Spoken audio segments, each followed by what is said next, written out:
on the screen. That must be my younger brother. And going live. All right.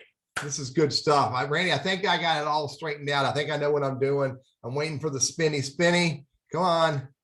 Uh-oh. I don't see it spinning. Boom, there it goes. It's 12 noon. You're on Lunch Conversations with Randy and Teddy. Hope everybody's doing absolutely fantastic on this day. Our special guest is Stan Kimmer. Kimmer. Stan Kimmer. I knew that. And it'll be a great conversation. For those who've never met me, I'm Teddy Burriss. I work for a company called Burriss Consulting, and we teach people how to use LinkedIn as a business tool. If you know anybody that needs how to use LinkedIn as a business tool, let me know, and I'd love to have a conversation with them. But let's get back to the show. Again, Lunch Conversations with Randy and Teddy. Our sponsors on this show is the Elder Law Firm out of Greensboro, North Carolina.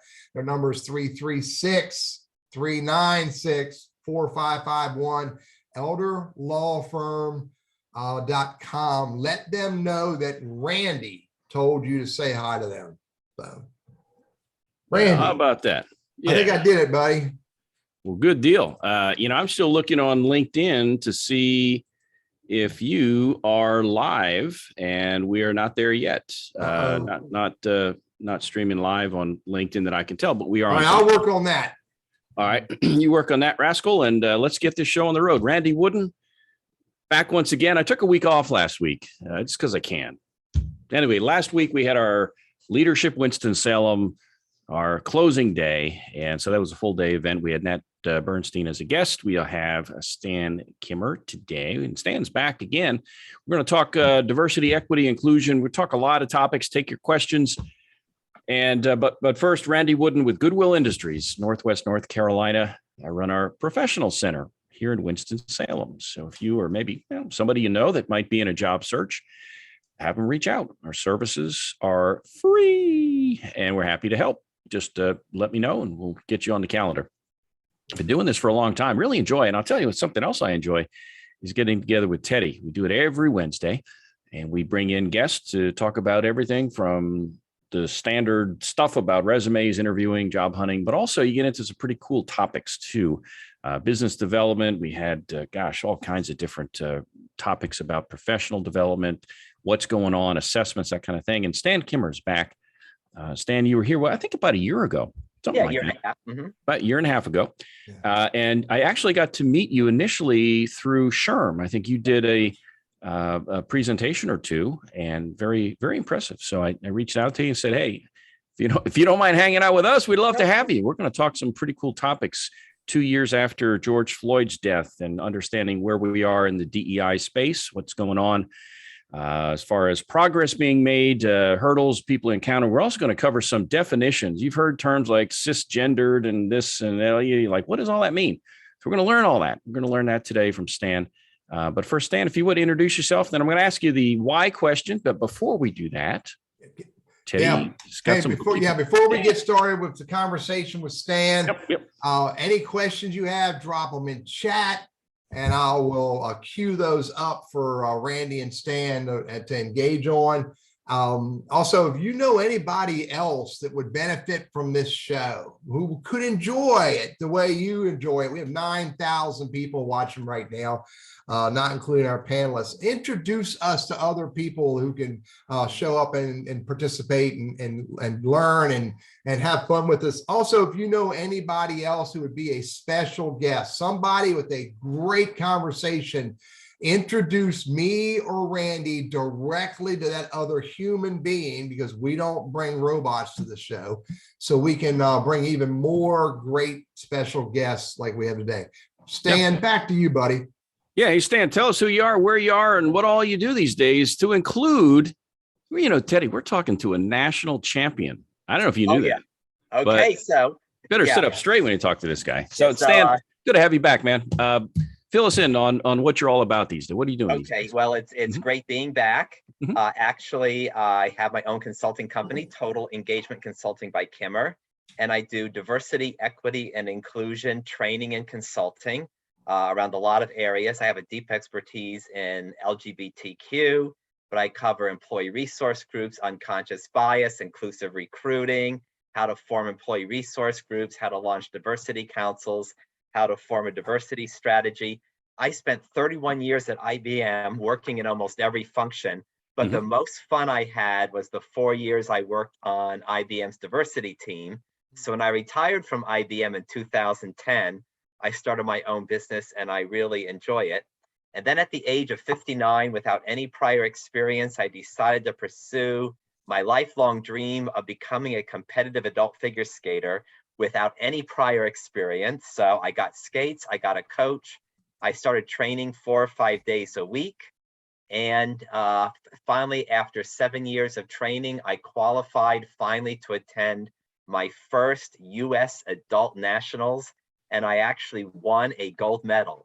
So in my first try, I'm a national champion, and I'm really just loving doing the figure skating. Wow. I grew up playing hockey in Rhode Island. We even played hockey in gym class. I mean, that's how prevalent skating was. So had you learned to skate before, or did you just decide to take up skating? Yeah, because I was a big fan. I used to watch figure skating on TV. So you hadn't skated before? Like 3 times. So, okay. Wow. That's very cool. So I could see if you always had skated growing up, you said, I got to get back into it. Let me get some skate. So you just started from scratch. Right. Yeah. Wow. And it's the best decision I ever made. I'm in the best physical shape I've ever been in my life, which is really cool. Yeah, I can bet. I mean, that skating really works everything, aerobic and legs, but I mean, the whole deal. I mean, it just takes stamina to do that. It's even takes a little more whatever when you've got angry people chasing you with a stick.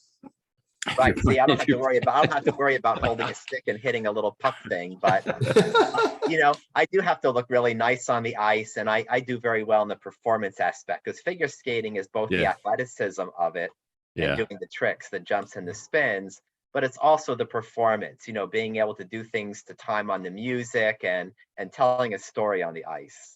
Very cool. Well, aside from skating, Stan is busy with a few other things, kind of keep him out of trouble kind of thing. So let's cover the DEI topic. It's a big topic. But before we do, what's your why question? I mean, you're passionate about skating, you're passionate about what you do. Was there a moment at IBM where you said, hey, this really is what I want to do when I leave IBM? I don't know, when was there a point in your life you said, this is where I need to be? Because I worked in many things like sales and marketing and finance and product development. Yeah. But in the diversity role, I really saw that I was really making a change in people's lives for the better, and also a change in corporate America for the better. That I really felt that this is really helping people. And I was actually IBM's gay, lesbian, bisexual, transgender diversity manager from 1999 to 2003. And and even today, it's a community that's often marginalized, and unkind things are said, and there's prejudice against LGBT people. And being able to push things forward in corporate America, building respect for the community, having new policies and programs in IBM to support the LGBT community, I really saw the good it was doing for LGBT people, giving us a voice. Making us feel valued, making us feel fully human, that really gave me a charge. And also helping, our IBM as a company, do better in terms of supporting the community and seeing the positive impact that made. So, that was an easy choice that, hey, this is what I want to do, as my encore career after I stopped working, full time for the big corporation. Yeah. So if you have questions, comments, Stan. And you left IBM in 2010, Stan. Yeah. I retired. I was 55 years old. I got my full pension. So I had an income coming in. And so, I didn't have a lot of pressure like, I got to start this business and start making money day one, because I had, an income stream coming in. And I could do it more out of passion instead of I have to do this, to pay the bills. And, by the time I had 31 years at IBM, I got a little bit tired. It's like, I want to prove that, it's easy to work for a big company, but I wanted to prove that I could start my own business and run my own business successfully. and show that I could do everything and manage everything from soup to nuts and succeed doing it. Because I also like the challenge of being an entrepreneur and proving I can do this.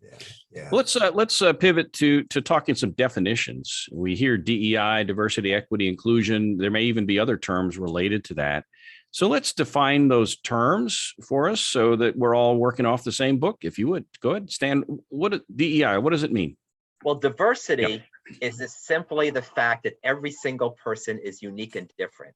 That we have, things that we can't control, like our gender, our age, where we were born, our race. And then we have things like decisions we made in our life, if you're a veteran or not, if you're married or not, as part of your diversity, if you have children or not. So each one of us is a unique combination of all these different attributes that make us up.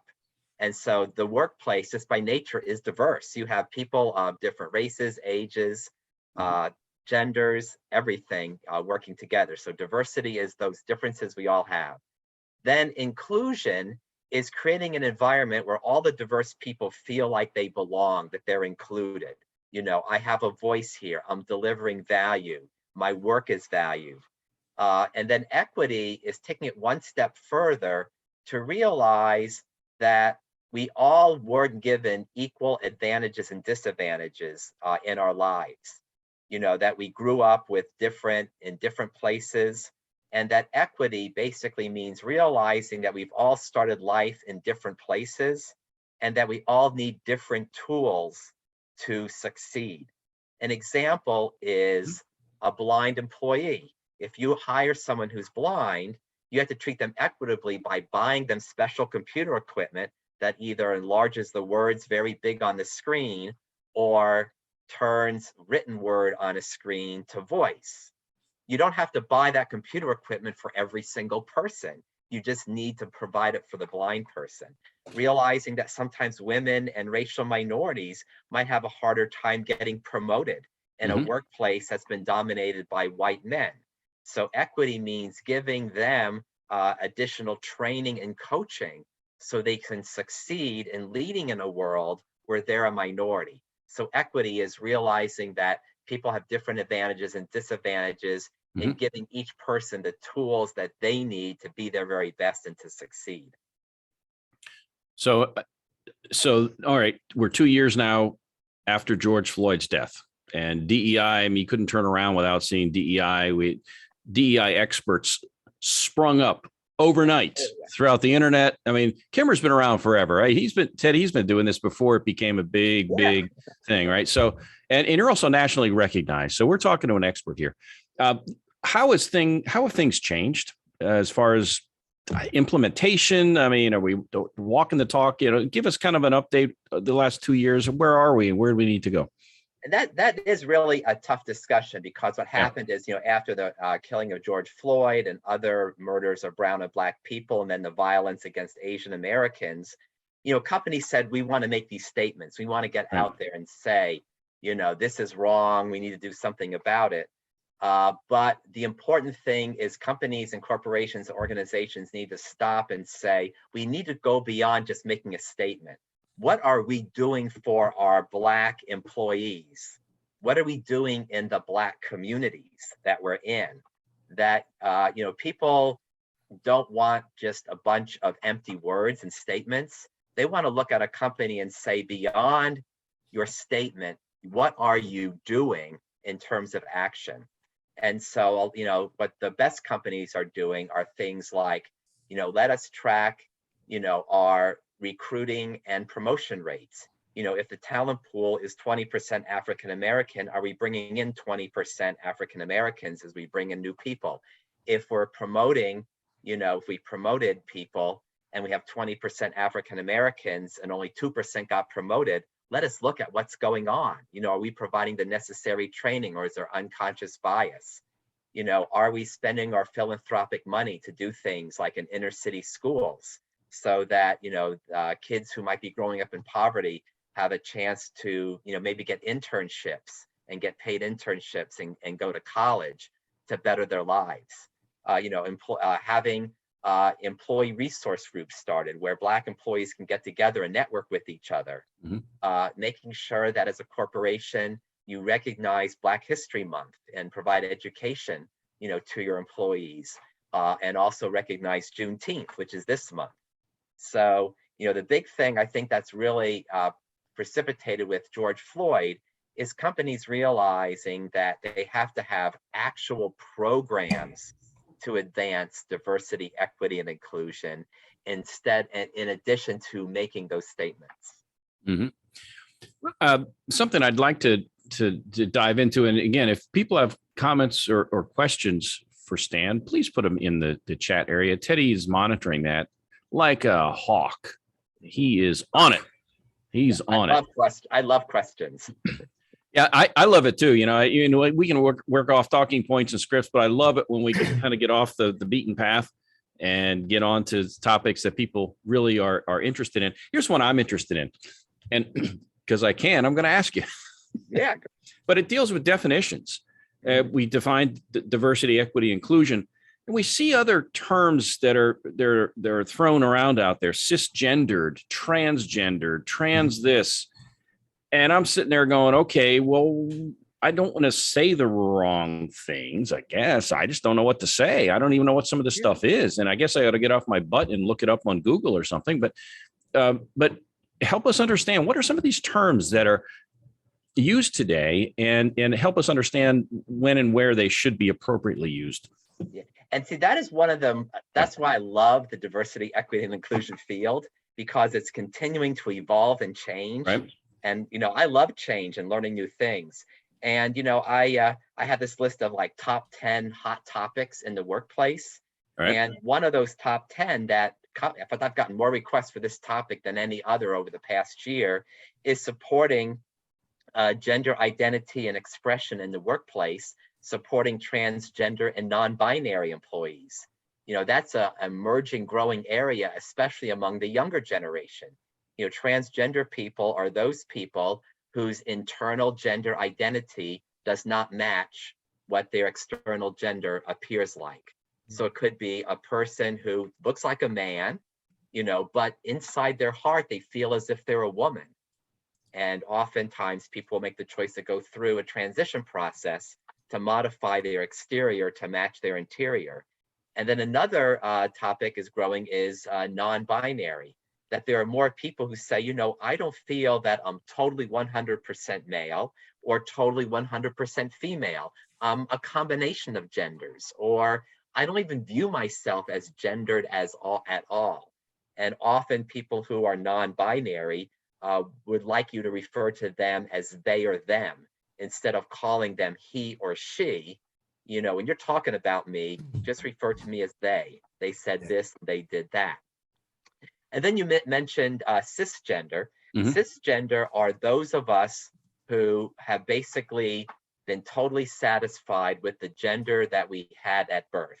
So, you were born a little boy, you grew up as a teenage boy, now you're a man, Randy. You're totally happy being a man, you feel like you're a man, so you're cisgender. Basically, cisgender is being not transgender. Teddy, were you writing that down, Teddy? Dude, I'm paying attention, man. There's a lot. These two. Yeah, I see these two questions here too, which dive into those. Stan, take the first one. I'll take both. Relate DEI to affirmative action. Yeah, and then I'm going to talk about Julie's question too, which is okay.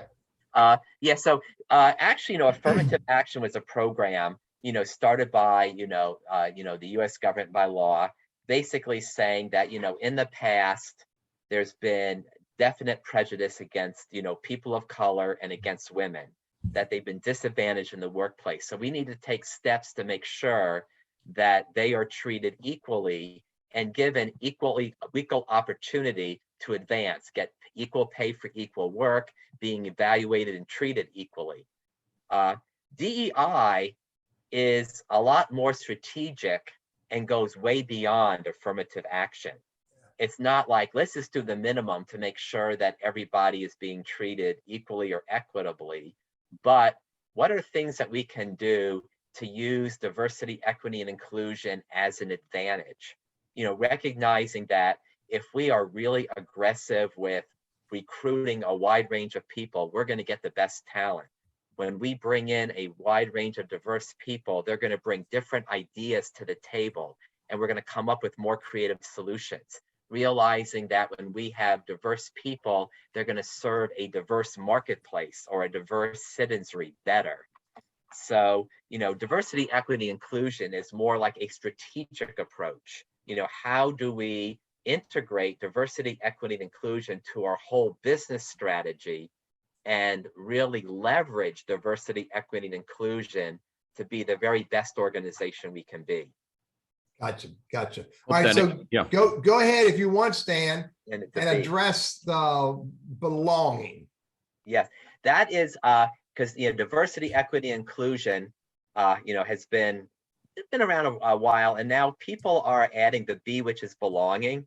And when I do diversity training, I also include belonging. I have a slide where I have diversity, equity, and inclusion as 3 intersecting circles, and in the middle, I have belonging. That when you have diversity and you have inclusion and equity working in the right way, you then create a culture of belonging, because you want every single employee to feel like this is the place I belong. And you want all of if you're a nonprofit and serving clients, or if you're a for-profit business, you want all of your clients or your customers to feel like this is the place I belong. Belonging is like taking inclusion up one additional notch, because you can say, okay, everyone's included. You're here at the table, we're listening to your voice. But belonging says, not only are we listening to you, we truly value you.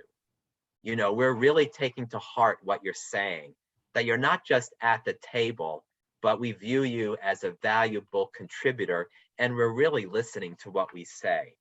And so that's another thing I like about diversity, equity, and inclusion, and now belonging, is we keep raising the bar.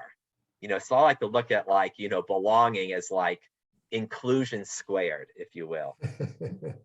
I get it. There was another question too that Dean had mentioned about some people may not want to reveal their diversity difference for fear of discrimination. So how do you coach companies or individuals to say, okay, take that step? How do you encourage that? And that's where a company or an organization really has to build that culture of belonging and inclusion. That if they have that strategy, it's shared often. People are valued for who they are, and there's lots of steps that companies can do to build that culture. One thing that they can do is they can provide really robust DEI training, for all of their employees. They can have their senior leaders identify their diversity, because that speaks volumes. When one of your senior vice presidents comes out and identifies that I'm a person with a disability, or I'm a lesbian, that speaks volumes to all the employees, saying, hey, I can be out about who I am. And having your senior leaders and your managers talk positive about diversity can really help build that culture where you can really feel free to bring your full self to work and be who you are. I talked to a marketing professional for our company, I don't know, a couple of weeks ago, Stan, and we were talking about ways to differentiate yourself on LinkedIn as a company. And there's a couple of different places on LinkedIn where you can do that. There's some actually fields in the data setup of your company page where you can speak about workplace policies, COVID policies, and even diversity, equity, and inclusion and belonging policies. And on all 3 of them, he said, I'd rather not talk about any of those. That may create some problems with people wanting to know more about our business. I'm like, man, I think you're missing the point here. If my opinion was, if you speak about these different areas in a positive way, you are differentiating yourself better than other companies that want to hide behind it. Your thoughts on that? Yeah, and absolutely, that is a very important discussion, because more and more of the younger generation are really looking at diversity, equity, inclusion as one of the most important factors in deciding if this is a place I'm going to go work. First of all, just the sheer numbers. Over 50% now of college graduates are people of color. 60% of high school graduates are people of color. By 2040, the United States is going to be a minority majority country, which means your workforce is going to be growing more diverse, and your customer and client base is going to be becoming more and more diverse. And so now the younger generation is like, I value diversity. I value people respecting who I am. I value companies that want to treat all people with respect, because if a company treats all people with respect, I know that I'm going to be treated with respect. Yeah. So that is diversity, equity, and inclusion is one of the litmus tests that now much of the younger talent that people want to recruit are going to be looking at. And actually the absence, if you say very little or nothing on your website about your DEI efforts or initiatives, it's very likely that you're going to be losing out on recruiting good talent. Yeah. Yeah. I wonder too, we've talked gender, you see age, you see race, those are visual things, or you see somebody who's blind or has a clear disability. How do you address things that may not be as visible, like religion or politics? And if that's a passion of mine, or if that's something that, helps define me, where does that fit into the DEI picture? And actually is that, DEI is, all those different aspects, things that are visible and, and not visible. And the important thing is, in terms of if your faith is very important to you, what special insight or value will that give you in the workplace? That it might give you certain attributes. Your faith might give you certain attributes that make you a more committed or strong worker. And so that, you can value that in yourself when you come to work. And if you share it with others, they can value that in you too. And even political stuff. I know there's a lot of polarization between conservative Republicans and liberal Democrats. But even if we're in a company and you have the conservative and liberal people, the one thing they've got to agree on is that we fully support the mission and the vision of the company we're working for. We might have different political views, but we agree on what our company wants to accomplish, and we're going to do our best to help our organization succeed. And so, your different political views, that you might be able to better serve clients that have the same political view as yourself, or it could bring some creative or different ways of thinking about it. That, if you have, a conservative and a liberal person both at the table earnestly talking about a business problem, they might approach it from two very different ways. And then you kind of take the best of both of those ways and cobble them together for the best possible solution to that business problem. Yeah. So, I think companies need to promote that, we value, the whole person that you bring, to the workplace, things visible and invisible. Yeah, I think that's the key. I mean, ultimately we're all different, but we're all, I compare it to a football team. And in the huddle, you got one guy says, throw me the ball. And the guy says, no, don't do that. Throw me the ball. And the other one says, no, man, run it. And the guy says, I got this guy. But you know what? You can bicker back and forth in the huddle. But when you break that huddle and you go to the line, you're all on one team, and you better have your blockers knowing what their assignment is, and they work together. So while they may disagree on whether it's politics or any topic, you name it, there's tons of topics, the things, it's a big world.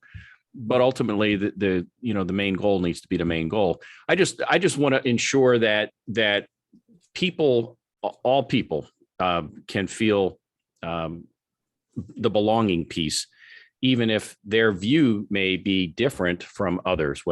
Typically religion is one of the main ones, because even the faiths, there's a lot of faiths out there. So anyway, that's one thing. We've got a lot of. So Todd just threw out a point that's really. Is important. It's my opinion, fact, and that is there are people in different categories of life, whatever you want to category. Religion and politics are probably two categories where this falls, who are not respectful to individuals that are different. And I'm gonna state my opinion, Stan. Despite those who don't care, I still will care. Stan, what are your thoughts about how to, Yeah. how to address that challenging statement? That's where, this is where when I'm doing, diversity training, I have to address this issue. And that is that the discussion around your diversity has to be about the positive aspects of your diversity. So let's say, you're an evangelical Christian. You can say that gives you certain values, that, you're going to care about others and you're going to want to always do your best. And you can celebrate the positive aspects of that part of your diversity. But you can never, it's never legitimate to use your diversity as a way of putting groups that are different from you down or minimizing or ostracizing others. That you need to focus on what are you bringing to the table because of your diversity, but you should not be minimizing and cutting down other people. That's where you cross a line that I view as, and that does nothing but hurt others. I don't understand why anybody ever wants to put it down another group, because if every single person can be truly valued and bring their very best to the workplace and to the country, just think how powerful we can be. But then when you put others down and divide others, first of all, that's going to make them feel bad about themselves and they're going to do worse work. It could drive them to do harmful behavior. They can become a drain on society instead of contributing to society. As a country and a society, there is no value in ever putting another group down. It always has to be, what are you bringing to the table in a positive aspect because of your diversity? Yeah. Hey, Teddy, we're halfway through, man. So we'll get the. Let me do the. You got it? I got to pay the boss. Hey. Who's the boss, man? I do, man. Let me get it over here so I talk to the screen instead of talking to the side over here. Come on. There's some good comments here from Todd and Dean to address too. We'll get to it. Hey, you're on Lunch Conversations with Randy and Teddy, and we're grateful for the elder law firm supporting us. Listen to this statement. Who's important to you and how you plan to honor those responsibilities to them is important to the elder law firm as well. So if you want help with ideas and conversations and perspectives about estate planning or elder care planning, reach out to the elder law firm in Greensboro, North Carolina, theelderlawfirm.com, 336-396-4551. And again, you must tell them that Randy sent you. Back to you, Randy. That's an order. Tell them an order. Randy's. Stan, if you want to hop on those, that's fine. If you don't, we can move on. But if you want to address them, I'll address both of them. The first one, this great comment here, what about when Black Lives Matter doesn't say White Lives Matter? And this is where the discussion and the definition of equity comes in. That equity says that if there's a disadvantaged group that has not been treated appropriately, you need to go the extra mile to make sure they're treated fairly, and you start undoing some of that inequity. For example, people might ask, why is, I just read a newspaper article today that the average wealth of a Black person in terms of what they've accumulated is 1/6 of white people. And why is that? It's because it started in World War II when veterans were coming back from the war, that the financial industry did this redlining thing so that even though 10% of the veterans were Black, they only got 1% of the special HUD loans to buy housing. So Blacks were denied the opportunity to buy homes, or white people could buy homes and start growing their equity. And the education systems, that well-funded, fairly wealthy white school districts could provide better schooling than inner city schools. And so there's things like this that have disadvantaged our Black citizens in the past. And so equity says that we need to recognize that unjust treatment and then take extra steps to make sure that we give our Black citizens the tools to grow and do their very best. So, Black Lives Matter doesn't mean, hey, we're not saying white lives matter, because really all lives do matter. But Black Lives Matter lets us be outspoken that we recognize that Black people in our country have been treated unfairly throughout our long history, and things need to change. Maybe it's as much a marketing definition too. Like you hear about gun control. I don't want my guns controlled, you know, and what was that? Defund the police. I mean, that was like a lead balloon, you know, and regardless of how you feel about the topic, the optics of it and the way it sounds, maybe they could have hired a marketing, maybe hire Teddy Burriss, right? To come up with maybe a term that's more palatable to the general population. But again, that's, you know, looking back in hindsight. You had another question too, I think, that dealt with the poll of CEOs. Why don't you read the question so that everybody that might not have access to that can hear it? I took a poll of CEOs of financial services, and their next replacement will probably not be a minority because they're so slow in adapting diversity. And this is a real issue that in certain fields, there's been very low participation by minorities, whether it be some fields where there's very few women or some fields where there's very few people of color. And the financial industry has been one that's, you know, in terms of financial investments and, you know, financial advisors, has been predominantly white men, you know, in that field. And so we have to recognize, you know, as now that the talent pool is, you know, now 50% of the talent pool out there is going to be women, and, you know, 50% of the talent pool out there is going to be people of color. Industries that have had below representation of different groups really need to figure out, how do we step that up? How do we provide educational opportunities? How do we encourage, you know, high school kids, junior high kids, elementary school kids that are minorities, that you can pursue these careers. A really good example of a program like this is Girls Who Code. You know, a program that was started to really get minority girls interested in IT careers from the time they're in elementary school, so we can start diversifying that labor pool. So the financial industry might need to be thinking about that too. How do we maybe start teaching financial literacy in elementary school, and get you know, diverse kids interested in careers in finance?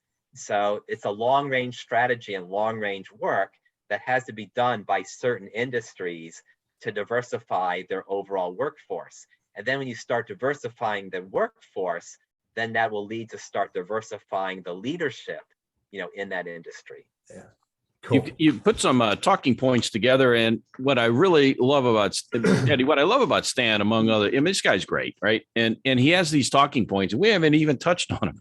It's fun. I got them right here. Look, I've got them right here. See, there they are. Because I'm old school. That we knew that this conversation would be something that our audience would absolutely want to be a part of. We could talk. We could be here all day. But actually, one of the things you mentioned on here was a focus on allyship. So is there and forgive me here, because there are some other terms associated with ally, like, I don't know, advocate, or there's different levels of that. So let's unpack all that stuff. What is that? What does all that mean? You know, an allyship in the workplace, you know, and it's very powerful in the workplace. It means, you know, figuring out how to support and be a friend to all the diverse people that you work with. You know, an allyship means, you know, listening to you and your stories. Where have you struggled? What is your life like? You know, talking to you about your career. Hey, have you felt the opportunity to get ahead here? Is there anything I can do to help you, you know, really succeed in the workplace? So the whole topic about allyship in the workplace is, you know, building those relationships with your diverse peers, and not just hanging out with the people like you at work, but, you know, interacting with all the different diverse people you work with, and getting to build relationships with them and helping them along, you know, in their journey. And then allyship, like the initial step of allyship is affirmation, being affirming.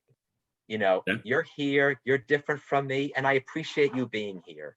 You know, I'm affirming you, I'm appreciating you. Advocacy is then taking it to the next level. Advocacy basically says, in addition to affirming you, I'm going to take steps to make life and work better for you.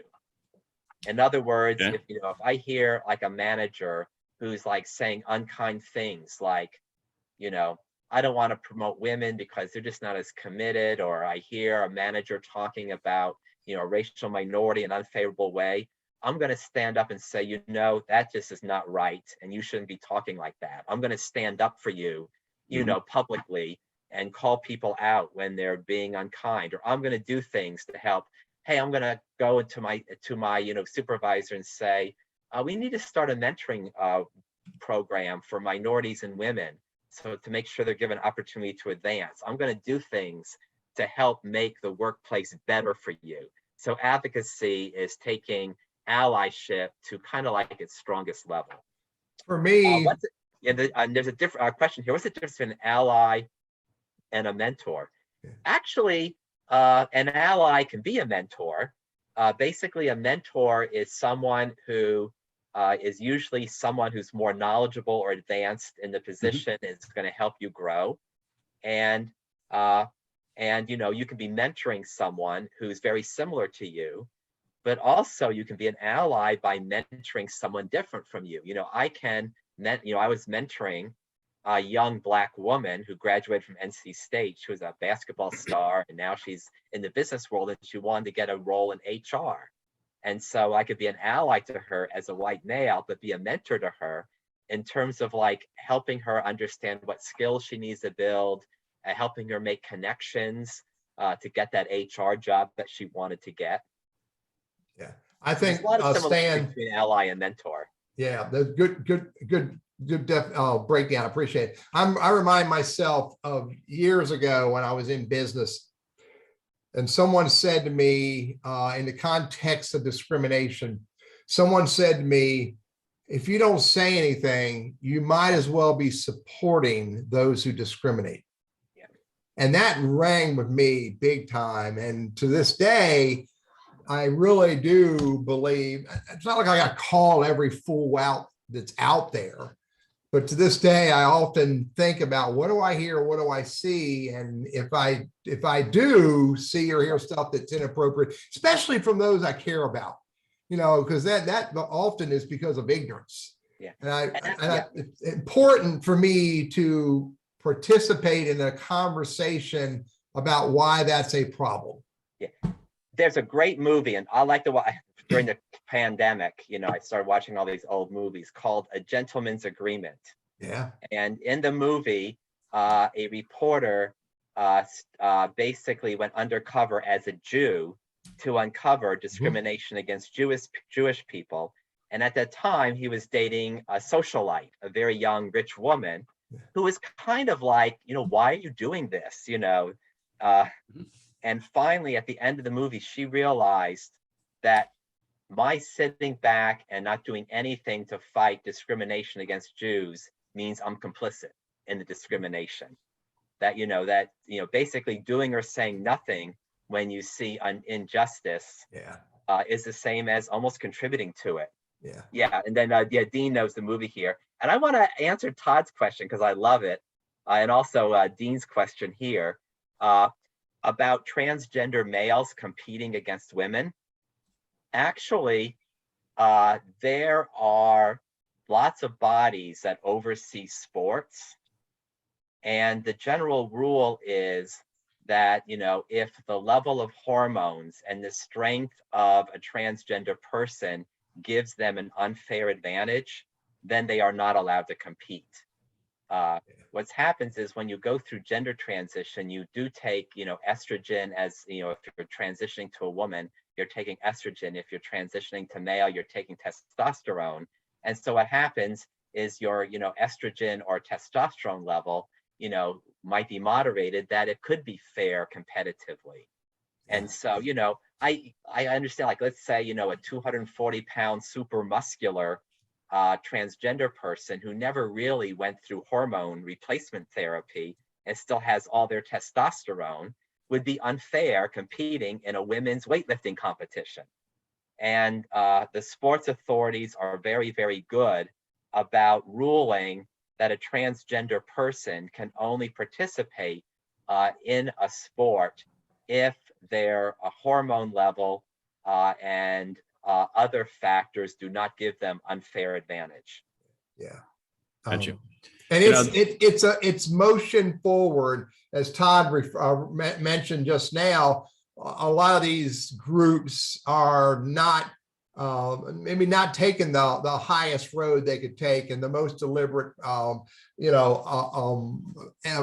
appropriate steps. So I think it's slow motion forward. I want to ask you, this is something that we're actually next week, we'll have a guest on who is active, his career is recruiting. Uh-huh. As we all know, you can't find good help these days. It's just hard to find people and retain them and all.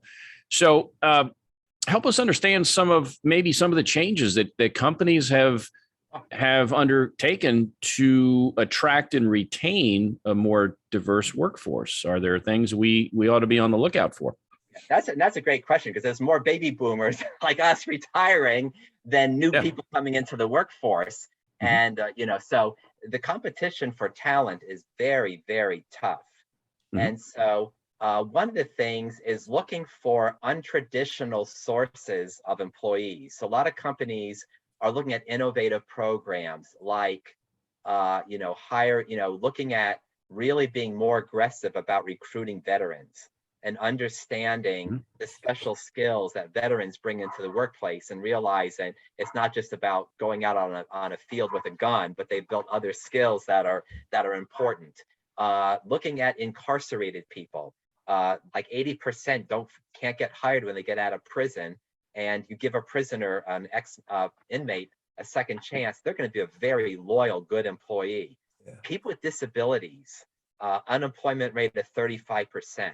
I just launched a diversity council at a company where one of the young men, he's a computer programmer, has a severe stutter. And he shared he had a hell of a time getting a job because his verbal interviewing was weak. He had excellent IT skills, but he wasn't hired because of his severe stutter. Former teachers, there's returnship programs, working women who maybe took off several years to raise small children, and now they want to merge back into the workforce, bringing them in a returnship, like a 6-month, trial period where they're merged, kind of like getting their skills back up to date, etc. And then looking at, older employees that instead of, a lot of older people, they don't want to retire fully from work. They want to go from full-time to part-time, and looking at hiring more part-time work. So you have to be really creative in terms of looking at these alternate sources of recruiting. Yeah, and I think too, some of the artificial intelligence, some of the AI stuff out there in terms of how job descriptions are written, can attract or discourage folks. And I know, and I don't know the stats to back it up. So, correct me here where I'm off base. Typically, I think women feel like they have to have, I'm making this up, 90% or whatever of whatever they got to have. And guys are like, heck yeah, I can do that. And so you're not getting, the talent pool is slanted more toward, let's say, males, because they feel like they can do anything. Whereas the female may say, no, I need to have it all. I do a workshop on inclusive recruiting. That's one of my consulting areas. And you absolutely are right on that. That language in job posts are very important. I say, don't use requirements, and requirements of the job are. Say, preferred skills include. Because you're right, men, this is a generalization, but hey, we got 7 out of 10. That's good enough. I'll apply. A woman or minorities judge themselves more harshly. I only got 9 out of 10, so I'm not going to apply. And then I challenge these companies. They say these are requirements. Then this is what I say: if they were A+ in every single skill you wanted, but they did not have that one requirement, would you still consider them? And they usually, oh yeah, I would. Then it's not a requirement. Don't use the word requirement. Yeah. It means unless it's an absolute, there's jobs that require, like, for some jobs a CPA might be required, or, for an attorney at a law firm, having a law degree or passing the bar is required. But, don't use required unless it's an absolute, hey, even if they are 100% everything else, if that thing disqualifies them, then it's a requirement. It's kind of the same thing and I see this a lot on LinkedIn. Teddy, I know you do too. And it's entry level and it says, 1 to 3 years experience. Like, wait a minute now. Well, what am I missing here? Yeah. Okay. Her name was Cody. She was a basketball star at NC State. She was an honors roll student in business. She was like a superstar. And yet, she wanted to get an entry level HR job. And they're all like, 1 to 3 years experience. I'm like, I would hire her in a second because of the potential there and her sharpness. I mean, going to school full time and playing, Division A basketball, she has a great work ethic. Yep. So I'm like, so you're absolutely right, that we have to kind of loosen some of these things that we put into job posts. Hey, Teddy, Julie, show up next week, Julie, because we're going to have the guy on Shane Wilson. And Shane Wilson's going to talk about recruiting as well as transitioning out of the military into the public sector. He can help answer that question about older employees. Yeah. And Todd's statement earlier is, I think, pretty much on. I'm not gonna hang out with Todd and say we'll never get there. But I am with Todd that says we've always got to be willing to have these hard conversations and these informative conversations, these discovery conversations. Otherwise, we haven't got a chance in hell of getting anywhere forward in life. So, and then the older employee question too. Yeah, a lot, because I know a lot of companies say, "Oh, we value older employees," and then they blatantly discriminate and won't hire or promote older employees. One thing you can do is look at AARP. Their website includes companies that have taken a pledge to actually say we value and will give older employees an equal opportunity. And so that's one thing, is to look at those companies and apply there. And then also is to sell your value as an experienced older employee. Now that you bring this past experience, you bring market knowledge, you bring a sense of maturity, you bring commitment. Think about, as an older person, what you have to bring to the table, and that's a value part of your diversity. So be bullish about being older. I'll tell you what. But Randy, he said that older people can bring a sense of maturity. I fail there. Most older people. Yeah, but here's the thing, today, it's a churn them and burn them world. Kids coming out of college, are you going to stay with the company more than 3, 4, 5 years? Maybe not. Probably not. You take a guy like Teddy or me, our generation, especially our parents' generation, much more what I'll call loyal. And and I preach this all day long to anybody who'll care to listen. You take a guy, as long as they can work within the salary structure. And I think that's one of the main things is I'm afraid we can't keep this guy. If I hire an older worker, we can't keep them. They could be a dinosaur technology. So you can sell all day long about your value, plug and play. I can come in, I got the technology stuff. But in reality, if an employee is only going to stay with a company for a couple, 3 years, why not hire somebody you can plug and play and who's been there and done it? But I think a lot of it goes back to the fear that we're going to lose this guy. We can't keep him. And he'll take this job, but he's going to look till he finds something that is paying better. And, that's a perception. It becomes reality. So I don't know how you shoot that down necessarily, but I think I see that personally as probably one of the big hurdles for older workers is the dollar issue. Yeah. We just can't keep them. You can deliver value to, that it's not just look at, especially the younger generation, they value making a contribution to the world through my work. Continuing to learn and grow and build new skills, providing opportunities for people to grow can be a great way of retaining that top talent. Yeah. Hey, Stan, we've got a few minutes left. I'd like to have you give us a couple, 3 minutes of takeaways you'd like us to remember. And Teddy's going to write them down because there's going to be a test later. So just to let you know, but Stan, hey, appreciate you hanging with us here. What are some things we need to take away from our discussion today? I think, the bottom line is that diversity, equity, and inclusion, and I'm going to throw belonging in there, are becoming increasingly important and strategic for any organization to grow and thrive. That this is not just a little topic off to the side, but it's truly strategic and has to get integrated into every area of the business, because the demographics of our country, the demographics of the world are changing rapidly. So this is a critical topic to be on top of. That we always need to have positive discussion around these topics, appreciating what everybody, the uniqueness that everybody brings to the table. That diversity is all of us are in this together. That even straight white men are a valuable part of the diversity mix. The diversity discussion is never the diverse people and the undiverse people and pitting people against each other. Diversity is about all of us are in this together, because each one of us is a unique individual with all our different characteristics.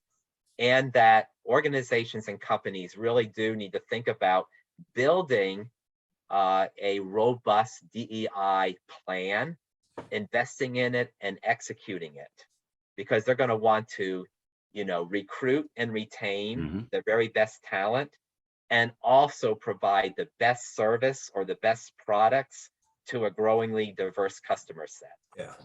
Yeah, I'm with you, buddy. Excellent. And Stan, one of the things, and I told you this the last time, I think one of the reasons, main reason, one of the few reasons, I don't know, whatever, but one of the reasons I asked you to come on the show about a year and a half ago was when I heard you talk at SHRM. One of the few times that I've sat through DEI talks where, I'm the old straight white guy. Okay. I'm the guy you talked about. And I didn't feel like all fingers were pointing at me saying, you're the problem in this world. And if only you would get with the program, and you included me in the inclusion or in the diversity piece of this thing, because I have life experiences. I am what I am, right? Doesn't make me a good guy or bad guy, but I can add value to an organization. And ask Teddy. I had tons of value, don't I, Teddy? Right. Dean, you're right, dude. Old workers need help. That's why I hired Randy. Stan Kimmer, thank you for coming on today. Appreciate your time as always. I'd like to have you back again if you're so inclined, because we talk for hours. I have questions on here we didn't even get to. And if people want to reach out to you, if they have questions, I think you have an email newsletter that you send out, right? I dropped it all in chat. Okay, so it's there. If you want to follow Stan, you can find him on LinkedIn. Yep. Right. And coming to I guess, figure skating championship near you someday. All right. When are you competing again? Yeah, and actually, I always put that. I put that on my website, and I include it in my newsletter. I have a skating page now on my website due to popular demand. Everybody wanted to see videos and know my schedule. So there's a big competition coming up here in Research Triangle Park the weekend after July 4th, and I'll be doing 5 different programs. And it's a brand new rink that's by the airport where the Hurricanes now practice. How about that? Good deal. And I'll be going down to Tampa, Florida, the beginning of August for National Showcase, which is basically a national competition that focuses on the performance aspect of the skating instead of technical. Good deal. Thank you, Stan. Teddy's going to drop that in one more time, and I'll talk for just a moment, and then I'll turn it to Teddy. Actually, I could mention our guest too coming up, but next week. This whole topic of DEI, and you're 100% on point with the demographics changing.